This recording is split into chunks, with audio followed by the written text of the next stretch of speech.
E se Eva dissesse não para a serpente? Imagine um mundo onde Eva, com a fruta na mão, olhou para a serpente e disse não. O que teria acontecido? O jardim do Éden ainda estaria aqui? A humanidade viveria em perfeita comunhão com Deus? Ou a tentação encontraria outro caminho? Essa é a história que ninguém nunca contou, até agora. Você está pronto para descobrir o que poderia ter sido? O sol brilha suave sobre o Éden, os rios cantam em harmonia, e o ar carrega o perfume doce de flores que nunca murcham. Eva caminha entre as árvores, seus pés descalços tocando a terra macia, como se o próprio chão a abraçasse.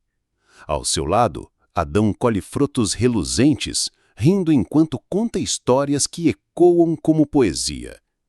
Mas, naquela manhã, algo é diferente.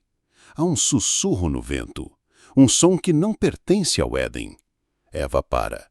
Seus olhos encontram a árvore do conhecimento do bem e do mal, e ali, enroscada nos galhos, está ela, a serpente.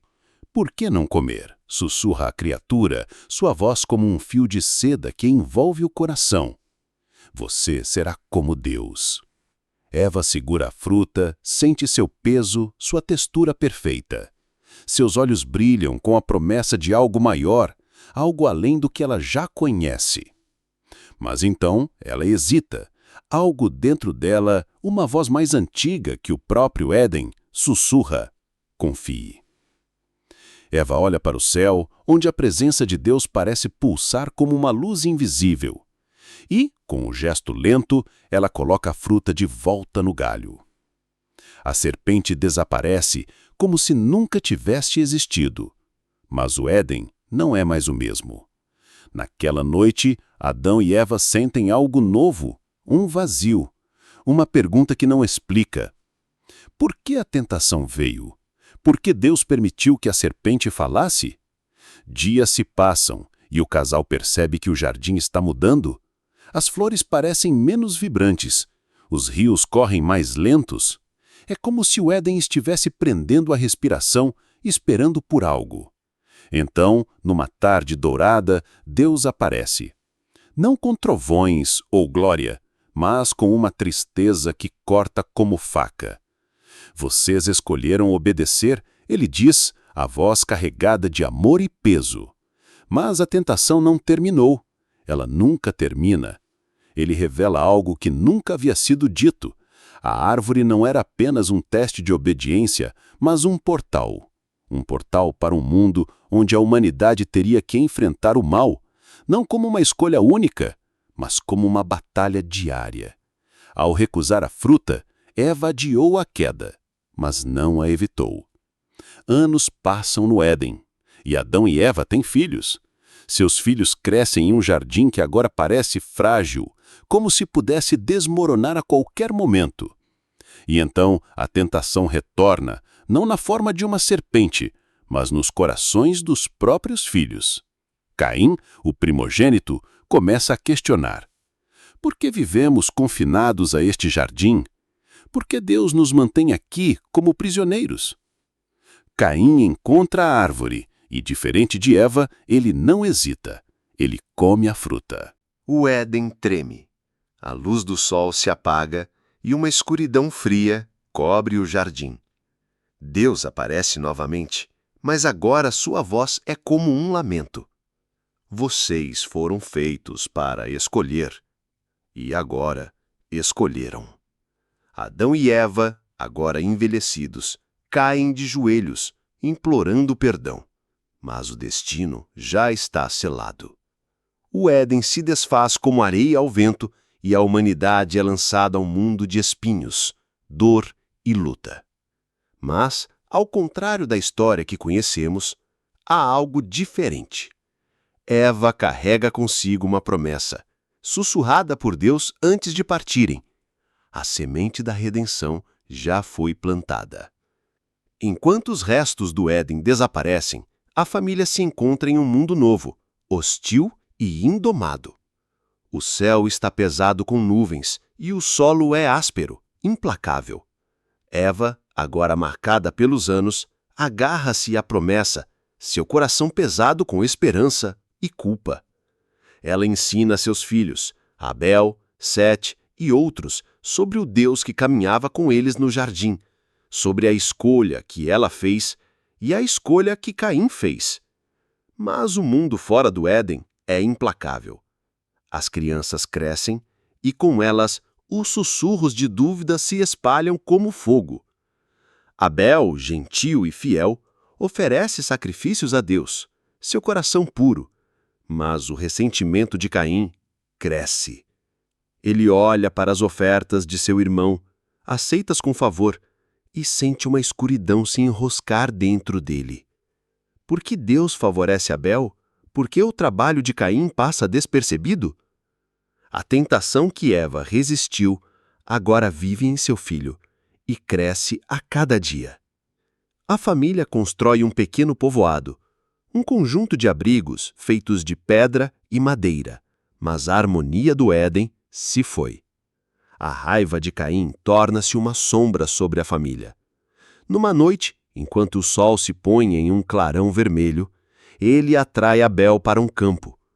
O ar está denso de tensão, o silêncio quebrado apenas pelo farfalhar da grama seca. A voz de Caim treme enquanto ele fala de sua dor, de seu sentimento de rejeição. Abel, com lágrimas nos olhos, tenta raciocinar, lembrar Caim da escolha de sua mãe, da promessa de Deus. Mas o coração de Caim está fechado. Num momento de fúria, ele ergue uma pedra. O mundo prende a respiração. Abel cai e o primeiro sangue mancha a terra. O grito de Eva ecoa pelo vale, quando encontra seu filho, sem vida, sobre as estrelas. A promessa de redenção parece distante agora, enterrada sob o peso da perda. Gerações passam e a história da escolha de Eva se torna uma lenda, sussurrada ao redor de fogueiras. Os descendentes de Adão e Eva se multiplicam, mas também suas lutas. O mundo fica mais selvagem, cheio de beleza e perigo. Alguns se apegam às histórias do Éden, orando ao Deus que prometeu redenção. Outros se afastam, construindo altares para novos deuses, buscando poder nas sombras. Entre eles está Noé, um homem cujo coração ecoa a fé de Eva. Ele sonha com o jardim, com uma voz que o chama para construir algo impossível, uma arca para salvar o mundo de um dilúvio que se aproxima. As pessoas zombam dele, suas risadas cortantes como espinhos. Mas Noé se lembra da história de Eva, do peso de sua escolha, e constrói, dia após dia, sob um céu que fica mais escuro. A tentação de desistir é forte, mas como Eva, ele escolhe confiar. O dilúvio chega, um torró-que remodela a terra. A família de Noé sobrevive, agarrando-se à arca enquanto as águas rugem. Quando as chuvas param, eles pisam em um mundo novo, purificado, mas marcado. O arco-íris corta o céu, um sinal da aliança de Deus. Uma lembrança da promessa que Eva carregava. No entanto, mesmo neste novo começo, as sementes da tentação permanecem. Os filhos de Noé, encarregados de reconstruir, começam a brigar. Um deles busca dominar, construir uma torre que alcance os céus, desafiando o Deus que os poupou. A torre sobe, pedra por pedra, um monumento ao orgulho humano. Mas Deus os dispersa, confundindo suas línguas, e o mundo se fragmenta mais uma vez. A escolha de Eva adiou a queda, mas o coração da humanidade ainda busca seu próprio caminho. Séculos depois, uma mulher chamada Sara senta-se sob um céu desértico, suas mãos calejadas pelos anos de espera. Ela conhece as histórias de Eva, de Noé, da promessa que corre por seu povo como um rio. Ela é velha, sua esperança de ter um filho desvanecida. Mas um estranho visita sua tenda, falando de um filho que carregará a promessa adiante. Sara ri, não de alegria, mas de descrença. Como Deus poderia cumprir tal promessa agora? Mas as palavras do estranho permanecem, e quando seu filho Isaque nasce, ela chora, vendo nos olhos dele a mesma luz que Eva viu no Éden. A promessa vive, mas também o teste. Quando Deus pede a Abraão que sacrifique Isaque, o coração de Sara se parte. Ela ora, sua voz um sussurro na noite, pedindo a força que Eva teve. A faca é erguida, depois detida.